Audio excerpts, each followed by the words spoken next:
Everyone, কেমন আছো তোমরা সবাই? চলে এসেছি আবারও একটা নতুন ভিডিও নিয়ে। আজকে আমি দেখাবো যে আমি ছুটির দিনে বাড়িতে থাকলে কি করি। না, তাও আমি আজকে বাড়িতে আছি কারণ আজকে আমার খুব শরীর খারাপ। আমি 2-3 দিন ধরে দেখাচ্ছি যে আমার খুব শরীর খারাপ। আমি ডাক্তার দেখাচ্ছি, তাও আমার কোনোভাবে জ্বর সর্দি কাশি কিছুতেই কমছে না। আরও যাচ্ছি ডাক্তার দেখাতে যাতে আমাকে এই ওষুধগুলো চেঞ্জ করে নতুন ওষুধ দেওয়া হয়। এই ওষুধগুলোতে কোনোভাবেই কোনো কাজ করছে না, ঠিক একই রকমই আছে। আমার জ্বর কোনোভাবেই কেউ কমছে না। ঘুম থেকে উঠে আমি আমার মায়ের সাথে চলে যাচ্ছি ডাক্তার দেখাতে।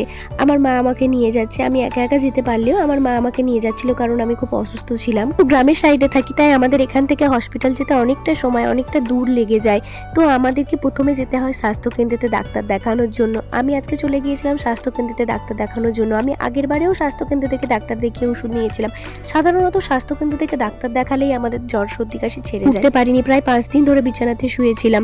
তো তারপরে আজকে মা বললো যে একটু বাইরে থেকে ঘুরে আসতে। যত নাকি শুয়ে থাকবো ততই নাকি শরীর খারাপ আরো বাড়বে, তাই জন্য আমি একটু চলে গিয়েছিলাম ঘুরতে। থেকে মাঠে যেতে প্রায় সময় লাগে 5 মিনিট। আমি চলে গিয়েছিলাম আজকে মাঠে ঘুরতে। এখানে এসেই দেখতে পেলাম যে মাঠে ধান চাষের সাথে সাথে আরো অনেক কিছু চাষ হয়েছে, যেমন এটা দেখা যাচ্ছে পানি ফল। কোনোদিনই কেউই দেখিনি যে মাঠের মধ্যে পানি ফল চাষ হয়েছে। এই প্রথমবার আমি দেখলাম যে মাঠের মধ্যখানে পানি ফল চাষ হয়েছে।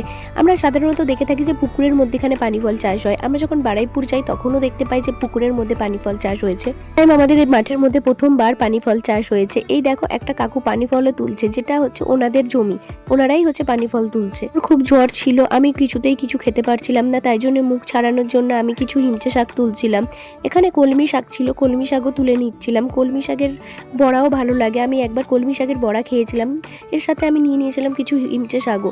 প্রায় কিছু জিনিস কিনতে পাওয়া গেলেও অনেক জিনিস মাঠেই পাওয়া যায়, যেগুলো নিজে থেকেই তৈরি হয়। এরপরে আমি নিয়ে নিয়েছিলাম কিছু ঘাসের দানা। এই ঘাসের দানাগুলোকে আমি অনেক দিন ধরে খুঁজছিলাম। দানাগুলোকে খোঁজার কারণ হচ্ছে আমি একটা আমার বান্ধবীর বাড়িতে দেখেছিলাম যে আয়নার সামনে এই ঘাসের দানা দিয়ে তৈরি এক ধরনের কার্পেট টাইপের ঝোলানো আছে। সেই থেকেই আমি এই ঘাসের দানাগুলোকে খুঁজছিলাম, কিন্তু কোথায় পাওয়া যায় আমি সেটা বুঝতেই পারিনি।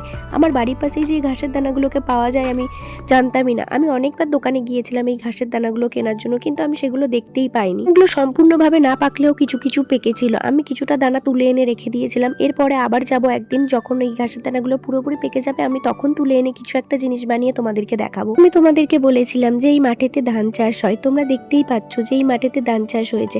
এগুলো হচ্ছে ধানের কোলা থেকে সবে অঙ্কুর বেরিয়েছে।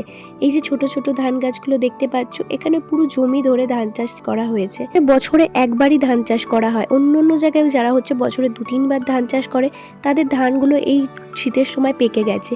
কিন্তু আমাদের এখানে বছরে একবারই যেহেতু ধান চাষ করা হয়, তাই আমাদের এখানে সবে ধান গাছগুলো পোতা হয়েছে, সবে অঙ্কুর বেরিয়েছে ধান গাছের।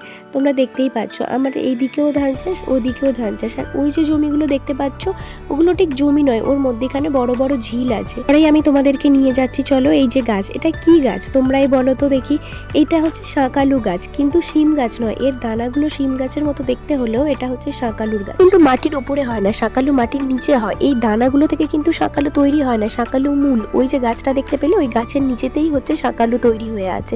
ওই মাটি খুললেই শাঁকালু বেরিয়ে আসে। রাস্তা হাঁটতে হাঁটতে দেখতে পেলাম লঙ্কা ফুল। আর এই যে লঙ্কা জবার ফুল, তোমরা কে কে এই লঙ্কা জবা ফুলের মধু খেয়েছো আমাকে কমেন্ট করে জানিয়ে যাও প্লিজ। ছোটবেলায় এই লঙ্কা জবা ফুলের মধু অনেক খেয়েছি, কিন্তু এখন বড় হয়ে যাওয়ার সাথে সাথে সবাই কি বলবে না বলবে এই ভেবে লঙ্কা জবা ফুলের মধু আর খাই না। কিন্তু আজকে সময় পেয়েছি, তাই জন্য আর ছাড়লাম না। আমরা চলে যাচ্ছিলাম আমাদের রাস্তা দিয়ে বাড়িতে। জানি এই রাস্তাটা বাগানের মতো দেখতে হলেও কিন্তু কি করা যাবে বলো, আমরা যেহেতু গ্রামে থাকি তাই আমাদের রাস্তাটা বাগানের রাস্তা। এরপরেই আমি বাড়ি এসে দেখতে পেলাম আমার দিদি হচ্ছে মার্কেটে যাচ্ছে, তাই আমরাও বললাম যে আমি তোর সাথে যাব।